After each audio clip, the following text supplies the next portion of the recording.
Hello everyone, back tuning into today's second video, this afternoon's second video. So we're going to have a look at the Beijing Climate Centre for the coming month in this afternoon's video. Already done the 5-day forecast. You can find that on the homepage. Just scroll down a little bit and you'll see the video for 5-day forecast. There's also the written version. You can get to that via the buttons at the top of the page. It says written forecast, and then you'll be able to get to that via that button. But this is the longer range look ahead with the Beijing Climate Centre. This is a regular feature now on a Wednesday afternoon.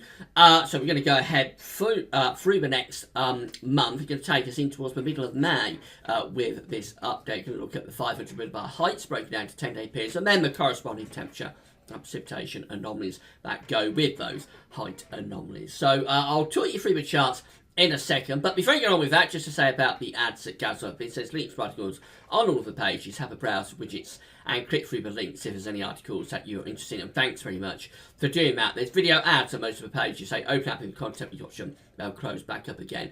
It does help to pay for Gazworth.com. It allows us to say completely free of charge. You don't have to worry about subscriptions or pay-per-view, anything like that, by you engaging with the ads. We get a revenue fee, and that allows us to stay free. So thanks so much for getting involved. And thanks for doing that. Right, we're going to start off with 500 millibar height anomalies. These are broken down into 10-day periods. The first 10-day period will take us through the 10 days that we're in, the 6th through to the 15th of April. Remember, with these charts, red, orange always extrapolates to high pressure, blue extrapolates to low pressure. So what we see for the coming 10-day period is that I've got an anomalous ridge through the middle part of the Atlantic, and also sitting up to the northeast of us with a trough down to the south, a bit of a cut-off. It means that the flow is going rather like that, rather a complex one, and again you see it just here, doing something like that. It's relatively unsettled, that's the upshot, with the trough of low pressure down to the south, keeping the southern part of the country particularly unsettled. The north is closer to ridging, so the north always likely to get more settled conditions. But generally, this is an unsettled 10-day period coming through, and probably quite cool as well, because within that trough, within 500 millibar flow, we're generally a bit cooler than average. If we have a look at the second 10-day period, it's taking us from the 16th through to 25th of April. This shows an unsettled westerly flow coming through the country. So it's a little bit more typical, really, for what you'd expect in April. We've got a trough of low pressure to the north, ridge down to the south, and going through the Atlantic. The jet stream's going more or less through the country, so it is still unsettled, but it's more of a typical westerly flow. Temperature probably recovering a bit through this period, a little bit less cool, but still unsettled, especially so up in the north and the west. The third 10-day period is taking us into the start of May. This is the 26th through to the 5th of May, 26th of April to the 5th of May. This one looks really unsettled. This covers the bank holiday, of course. The updates for the May Day bank holiday weekend will be starting shortly at Gazworth.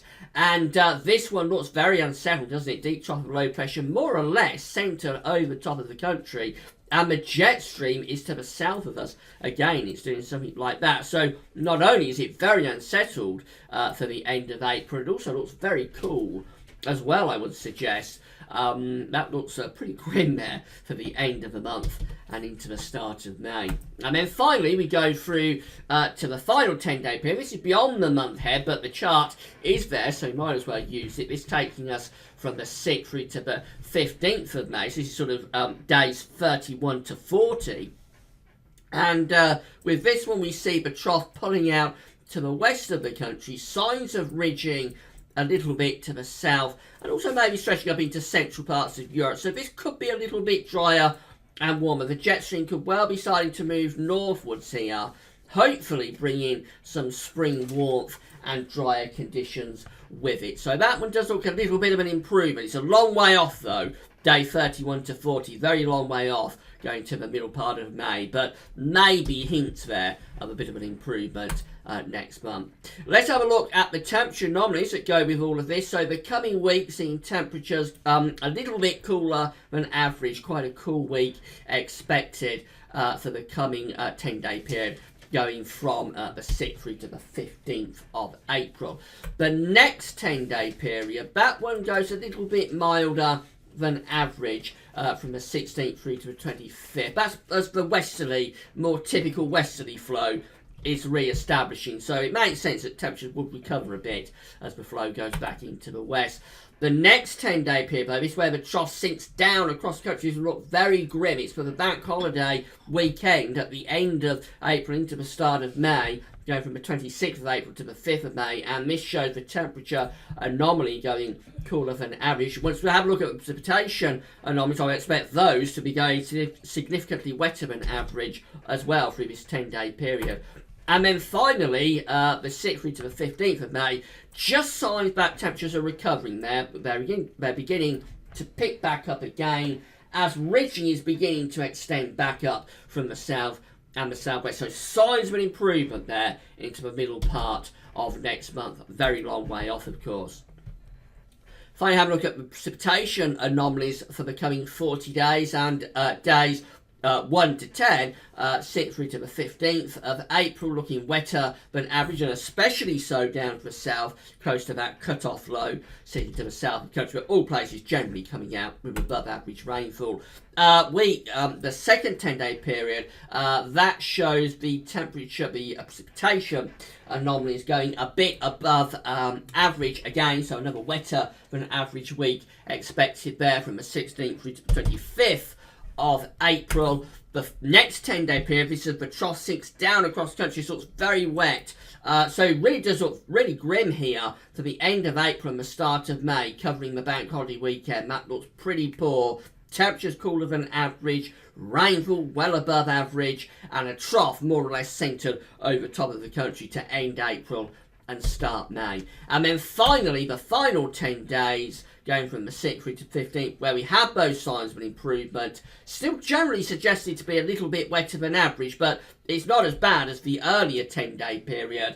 And overall, I think we are seeing hints, no more than that, but just some hints there. But as we get through to the middle part of May, we should start to get a bit of an improvement. So that's how it's looking this week with the Beijing Climate Centre. Very changeable looking charts. It looks like we're in for a significantly wetter than average April, if this is right, very unsettled month. Temperatures, nothing really to write home about. They do recover for a time in that third week of April, but generally a little bit cooler than average, significantly wetter than average, and looking especially poor, wouldn't you know it, right at the end of the month into the start of May, and that covers that important May Day bank holiday weekend. So very changeable, rather cool and wet month to come. That's all for now. Thanks for watching.